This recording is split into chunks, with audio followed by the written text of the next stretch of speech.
Welcome back, BS with Brian Simpson. We're here.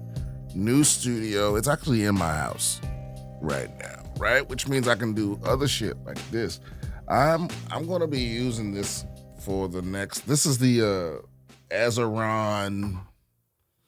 I forget the fucking name of it. The Azeron 2. The big one, the big guy. I'm gonna be using it. It's a keyboard replacement. It's got like 28 programmable switches in there. Basically, see, some of you youngins don't remember the Power Glove. Remember the Power Glove, Matt? Some of you youngins don't remember the Power Glove. The Power Glove was the fantasy for us, for my generation. It was actually pretty awesome. Not a lot of games supported it, but it was Nintendo's first. That's back when Nintendo was really on a cutting edge. But this is a modern day Power Glove for PC gaming, you know. And I'm basically, no matter how I move my fingers, I'm supposed to be able to, it's got a little thumbstick here that's supposed to replace supposed to be used for movement, I suppose. And then I can move my fingers up, down, left, right, center for buttons. We're gonna see, man. Apparently, it's a huge learning curve to reprogram your muscle memory for PC gamers, and I don't really have that kind of patience most of the time, but we'll see. We'll see how it works out. All right, let's get to the emails before we do anything else. See what we got going on here. I don't know what it is. People be pitching me shit. I fucking hate that.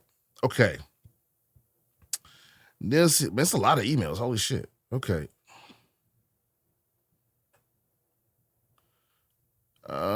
This one just says, thanks for the real unk. Turns out maybe I do love her a little. I'm not sure. Oh, yeah, this was the guy asking about how you know if you're in love. Let me know how that works out, buddy.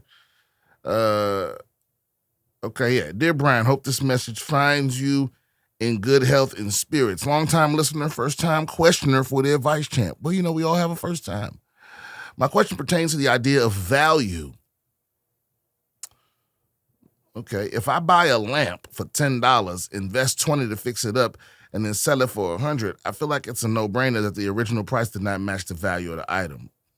Per Oxford, value is described as the regard that something is held to deserve, the importance, worth, or usefulness of something. That said, my spouse claims that I was wrong for getting with her for her potential value instead of accepting her as is. Oh, man, getting sucked into these red pill arguments. We've been together for 4 years. Every now and then we argue about her stagnation in certain areas of life. An easy example would be a desire to go to the gym and be healthy when we met, and a lack of motivation and weight gain years later. This is just an example for the pod. Unmet potential coupled with expectations has led to dissatisfaction. I see her point, but I wanted to hear from the champ. First, thank you in advance, you damn jarhead. Okay, look, man, I feel like you... Did he say wife? My spouse. Okay, yeah. So... See, to me, I think a lot of these kind of situations come up because some people look at marriage as this mystical, magical Disney thing. And I think it can be that, and it is some of that. But a lot of it's also a business. And if you don't approach it in a business-like fashion from the beginning, you're gonna lead to problems like this. Because I know people that are married, and they have an understanding of what each other expects. You can't, because it's not expectations that lead to this. It's the uncommunicated expectations that lead to the resentment. Like if when y'all got together, you were like, hey babe, this is what I expect. I want you to stay in shape. I want you to try to take care of yourself, and this is what I will do in return to meet your expectations. If it's that sort of thing going on, who knows? I don't know what else your wife might be dealing with, depression, whatever. But yeah, you already married, my nigga. You don't really have a choice but to meet her where she at. You know what I mean? I don't, and without knowing her personality, because here's the truth is, some people are going through some shit and they don't have the motivation to meet your expectations. And some people have just been waiting for a motherfucker to get married so they don't gotta do shit. You know? They've been waiting on a man to marry so they can be lazy. And I don't know your wife's personality. Now, if you think that's the type of she is, then I don't know. And here's the other thing. You're not gonna win an argument with a woman trying to be logical. And I know that sounds like the old massage joke, oh, women don't make sense, which is funny. But it's really just that, like, I think most women tend to, like, their feelings matter way more in the calculation than yours do, than your logic does. So, I think right now your only hope, I don't know what y'all religion is, but like talk to a fucking priest or a pastor or go to couples therapy. Now I will tell you from what I have been told by therapists is that women tend to not stay in couples therapy. It's harder to get a man to go, but women tend to be the ones that end it, right? And the whole reason you want to go see a couples therapist is because, not necessarily because they have more insight into relationships, but it's because it lets both and let her pick the therapist. That's the other thing. Because what's going to happen is, what tends to happen is that the therapist, as soon as the therapist is not on her side, she gonna be looking for a way out. Well, you picked this bitch, so of course she's on your side. That kind of thing. So let her pick the therapist. But the whole purpose of the couples therapist is that you have a neutral party, somebody that don't know you, and they have a professional obligation to not tell people your business, and they're not on either of your side. You know what I mean? And you have a neutral party that has no dog in the race telling you what they observe in your relationship. Yeah.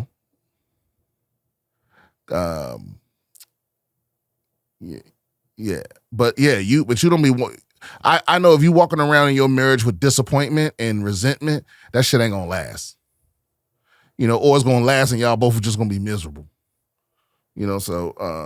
But again, I'm not a licensed nothing.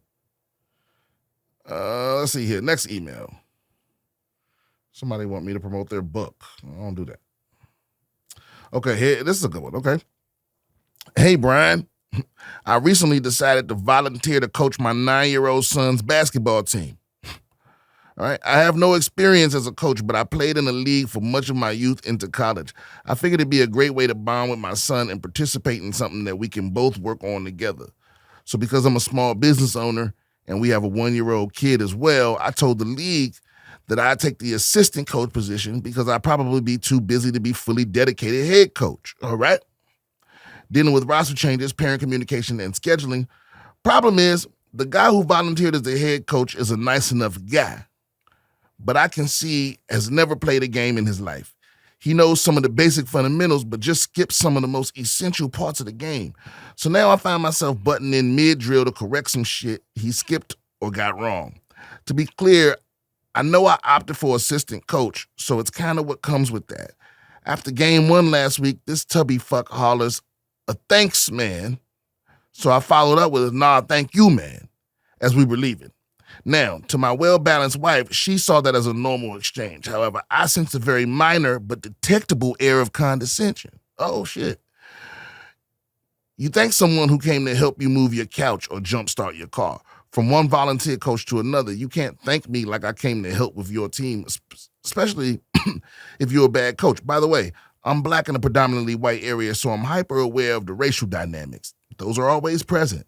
Am I overthinking this whole situation, or is this a be a leader and get the other leaders to follow you situation? Either way, it is all about kids, and so far my son's having a blast. Thanks for any advice at all, BJR. Yeah, well, look, man, you already fucked up when you took the assistant coach position. So You know, and you know how it is dealing with men, pride and all that, man.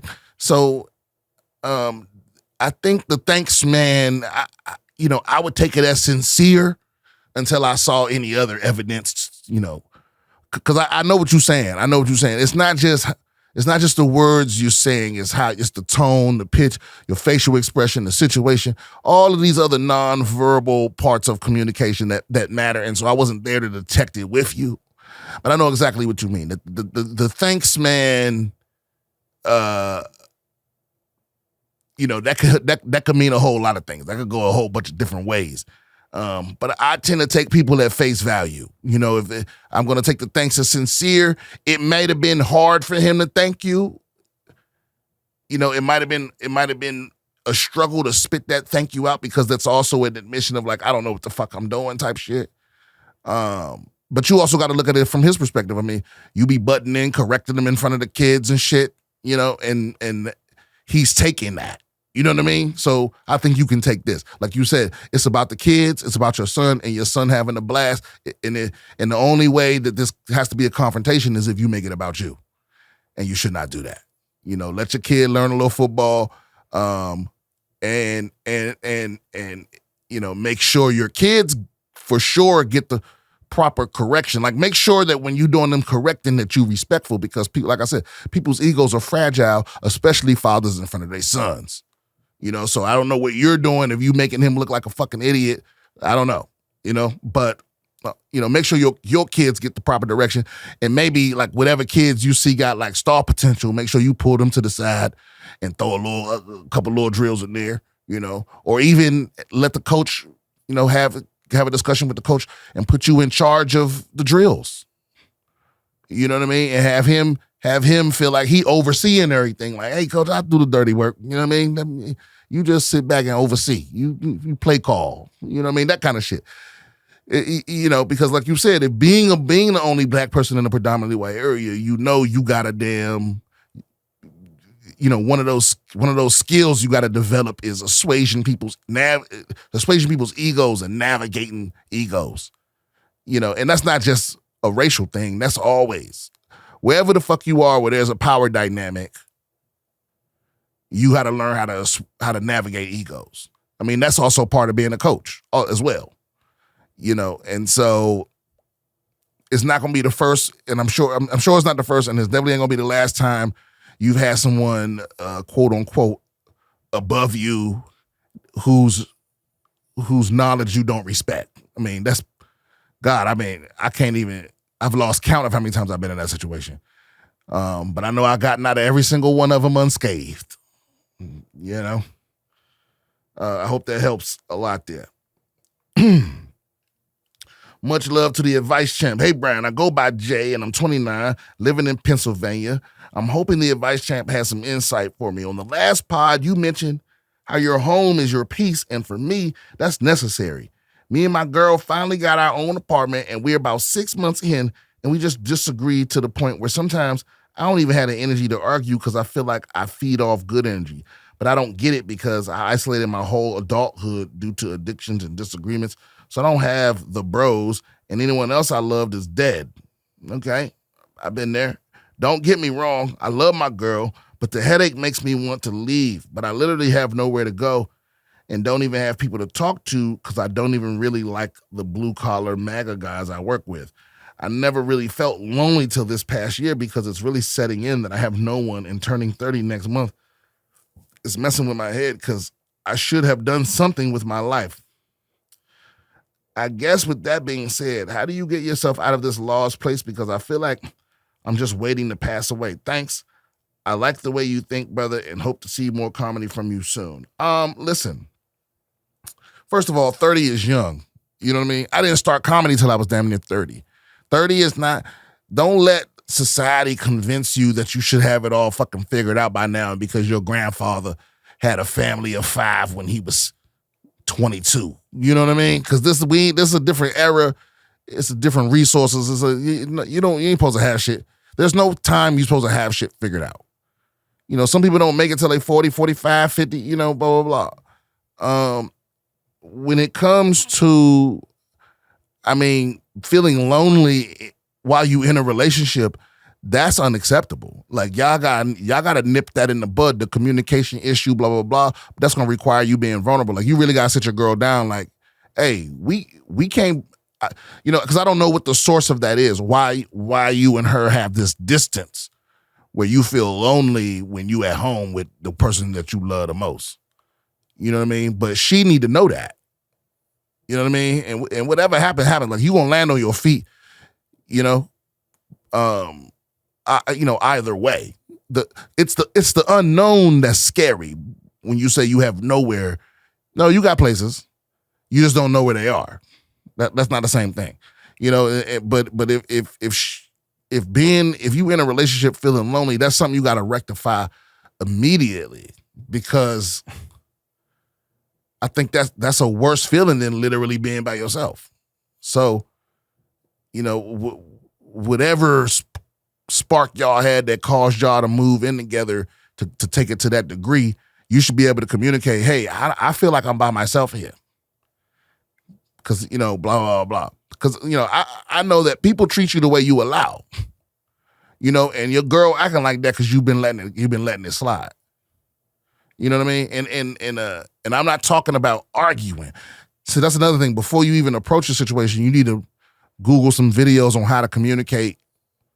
They're gonna tell you that, you're gonna hear a lot of advice, use a lot of I statements and this sort of thing.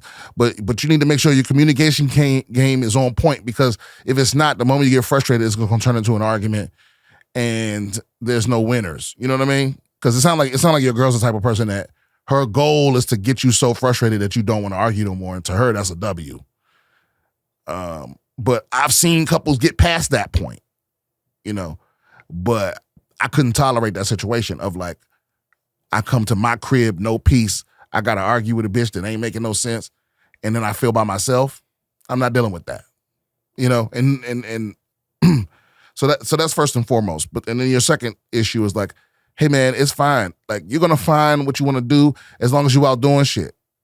Get you a motherfucking hobby, whatever. Go do something you ain't never done before. Nigga, take a salsa class, take a pottery class, go rock climb, join a rock climbing gym, or, it's all sorts of shit out there that the first 3 shits is free or something. You never know, man, because the thing is, when you find your tribe, when you find your people, is when you start,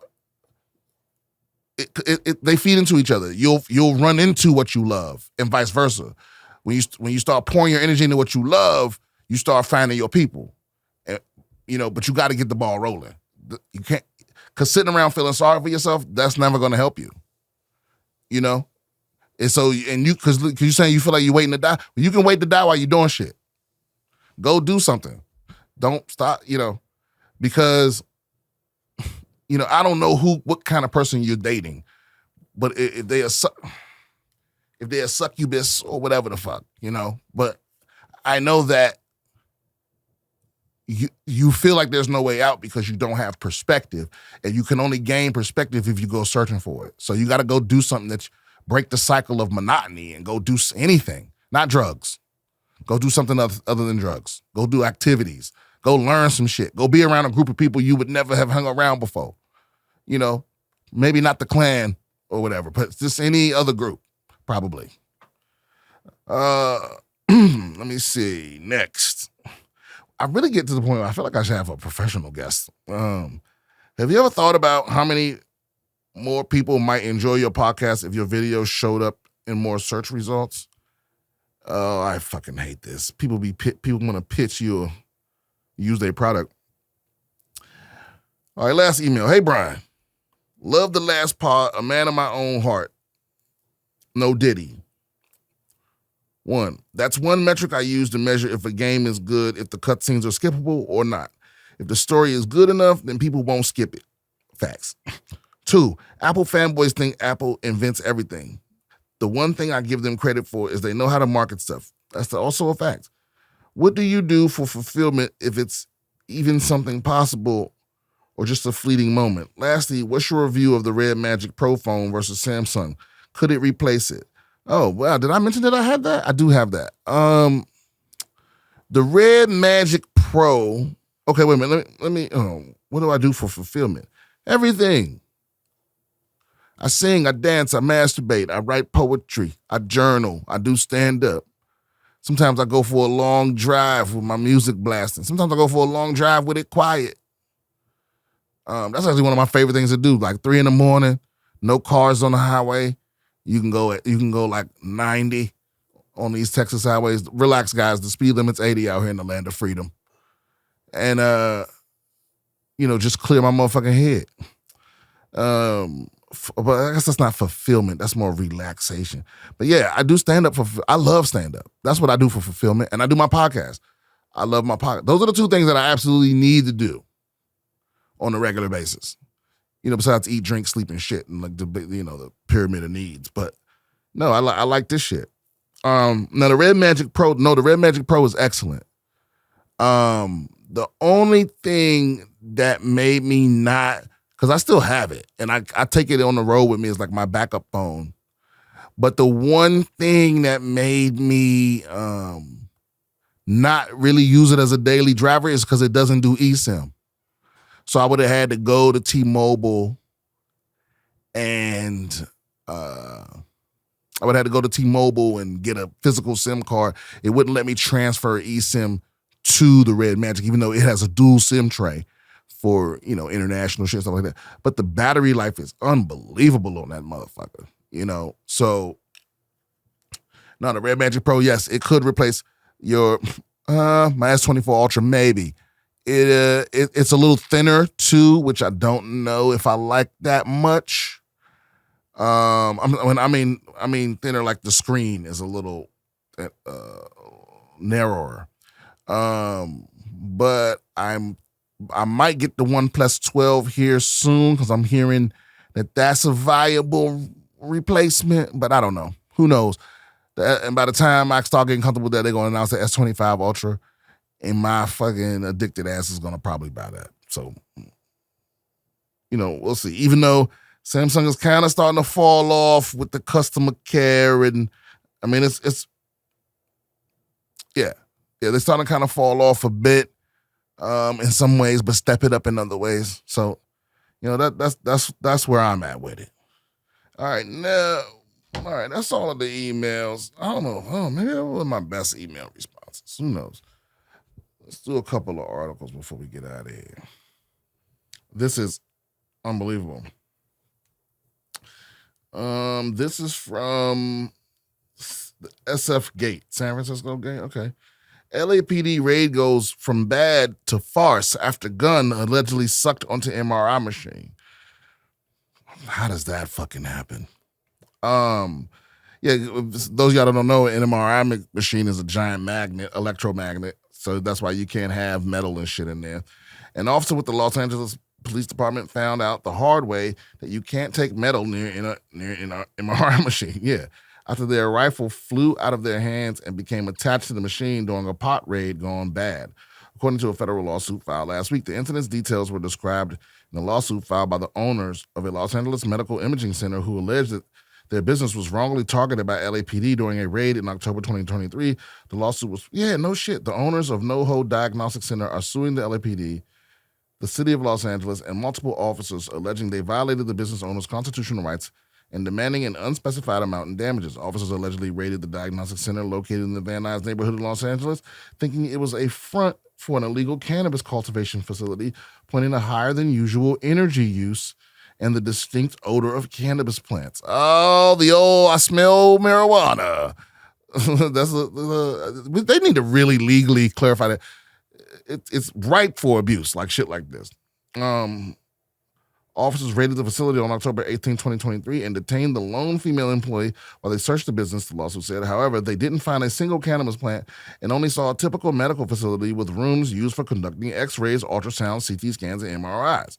The officers then released the employee and told her to call a manager while they continued to wander around various rooms of the facility. The plaintiffs say the officers' behavior was nothing short of a disorganized circus with no apparent rules or procedures or even a hint of coordination. At one point, an officer walked into an MRI room past a sign warning that metal was prohibited and with his rifle dangling in his right hand with an unsecured strap.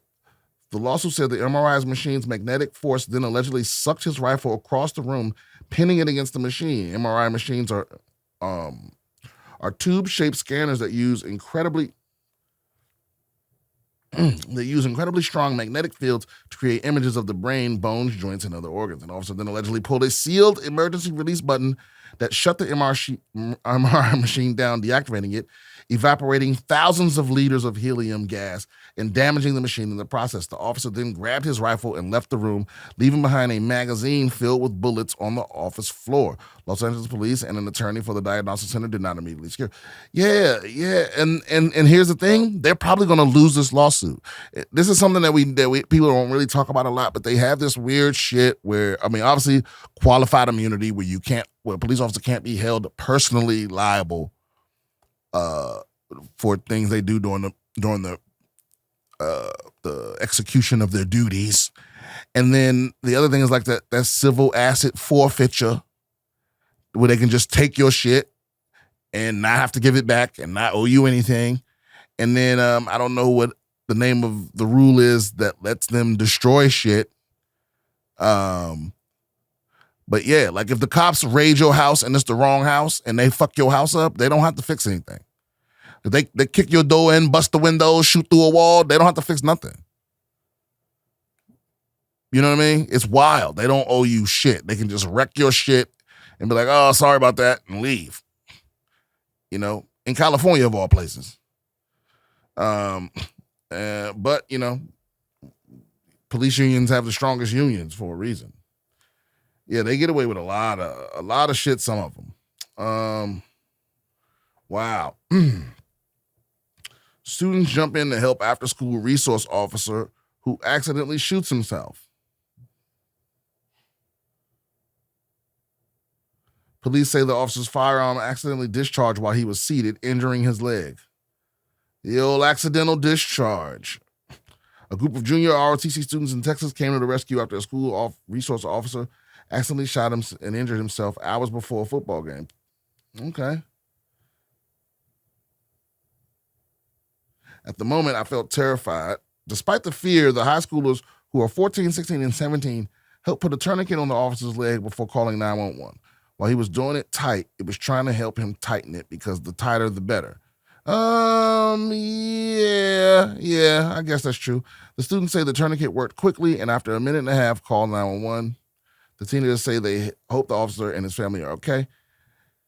Yeah, I mean, that's going to happen. You know, any situation where it's going to be guns, it's going to be accidental discharges. You know what I mean? And it just is what it is. I've never ever been in a situation where there were guns where occasionally, where they were like regularly guns and occasionally one or two didn't go off sometimes. You know, it's usually user error. You know, I mean, I'm not sure how a gun accidentally goes off when it's holstered and it has the safety on. You know what I mean? But again, I mean, I'm sure this guy won't, because there was no one else was hurt and he's sort of the victim here. He's not going to have to explain himself, but I highly doubt that the gun just went off on its own. And I've never seen that happen. I've seen plenty of accidental discharges, but accidental only in the sense that the person that made it go off didn't mean to. But it's you know, a gun is a machine, and you got to do certain things to a machine for it to run. You know what I mean? A gun accidentally going off, a holstered safety gun that accidentally goes off is like somebody trying to tell you that that they accidentally started their car. You know what I mean? It's like, well, wait a minute, what did you mean? Did you were the keys in the car? What you talking about? You know, it's so many things have to occur for a gun to go off, right? I mean, you gotta unholster it. You gotta take it off safety. There's got to be one in the chamber. There has to be pressure on the trigger. You know, and how all those things happen on accident, I have no idea. I mean, obviously this went off while it was still on him, and so I'm not even sure how that happens either. You know, it should, you know, but. And I'm sure that they're not going to give us more details. You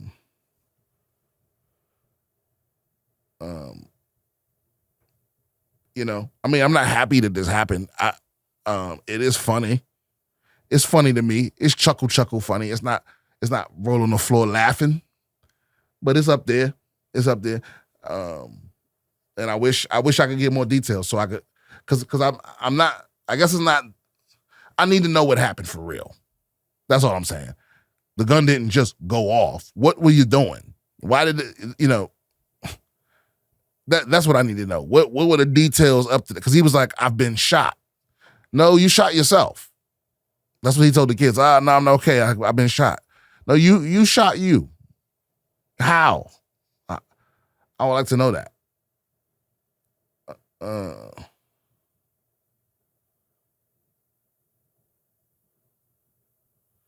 All right, I feel like that's a good wrapping point for the first little test run of the new studio. Don't forget, if you got any questions, comments, concerns, you got advice, you want advice from the advice champ, email me at BSwithBrianSimpson@gmail.com. If you want to come see me on tour, go to BrianSimpsonComedy.com and get your tickets there. If you want to know where my upcoming shows, I'll be in Los Angeles this weekend. I will be in Boston, Massachusetts at the Wilbur Theater October 11th, and then at the Bell House in New York City on October 12th. Go to BrianSimpsonComedy.com to get those tickets. And don't forget, I host Bottom of the Barrel each and every Tuesday at 7:30 and 10:30 at the Comedy Mothership in Austin, Texas. I will see y'all next time. Keep it tight. Beaver Puss.